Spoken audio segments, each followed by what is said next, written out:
Kutlu bolsun ey Müslüman, geldi Kurban bayrami. Gül kemin açtı yüreğime, güldü Kurban bayrami.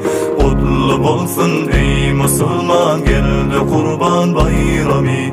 Gül kemin açtı yüreğime, güldü Kurban bayrami.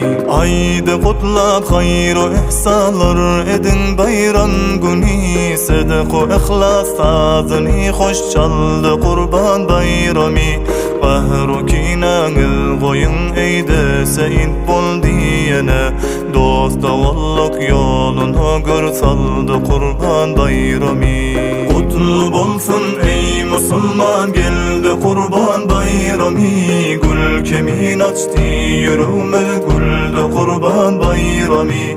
Kutlu bolsun ey Müslüman, geldi Kurban bayrami.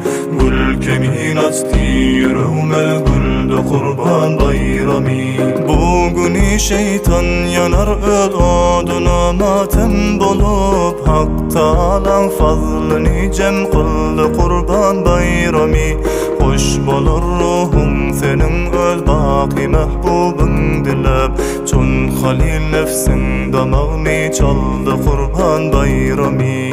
Kutlu bolsun ey Müslüman, geldi Kurban bayrami. Gül kemin açtı yüreğime, güldü Kurban bayrami. Kutlu bolsun ey Müslüman, geldi Kurban bayrami. Gül kemin açtı yüreğime, güldü Kurban bayrami. Sen hem İsmail kemin canan üçün koy canını. Kan bilen gussanı bizden aldı Kurban bayrami. Eydul Adha'nın günü lebbeyk diyim gizgin safa. Dillere Allahu Ekber doğdu Kurban bayrami. Kutlu bolsun ey Müslüman, geldi Kurban bayrami. Gül kemin açtı yüreğime, güldü Kurban bayrami. Kutlu bolsun ey Müslüman, geldi Kurban bayrami. Gül kemin açtı yüreğime, güldü Kurban bayrami.